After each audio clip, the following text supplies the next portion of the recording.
ही पृथ्वी आहे, त्याच्यामध्ये आपण ही जी एक म्हणजे वर्तुळकार रेष काढली, ही पूर्ण वर्तुळकार रेष आहे. या मधोमध काढलेल्या या रेषेला आपण काय म्हणतोय? विषुववृत्त आहे. अक्षवृत्त म्हणजे कारण काल्पनिक ही पृथ्वी आहे, तसं पाहिलं पूर्ण वर्तुळकार नाही आहे पृथ्वी, गृहीत धरल्या गेलं. आणि मग असं एक वर्तुळाला पृथ्वी समजून नाही का. काल्पनिक शब्द महत्वाचा आहे. काल्पनिक आडवी रेष जी काढली आहे ही इथं आपल्याला एकच भाग दिसतो म्हणून असं सरळ रेष वाटते.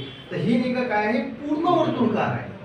म्हणजे जिथून नाही का मी काढली असेल त्याच टोकाला येऊन ती काय होते? त्याचा शेवट होतो. म्हणजे हे काय एक प्रकारे आपल्या भाषेत म्हणता येईल पण द्विग आहे.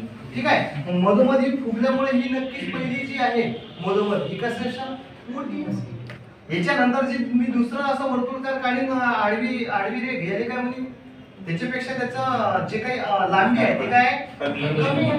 असं मी आणखी असं काढता मी जर इथं या उत्तर ध्रुवाकडे जाईल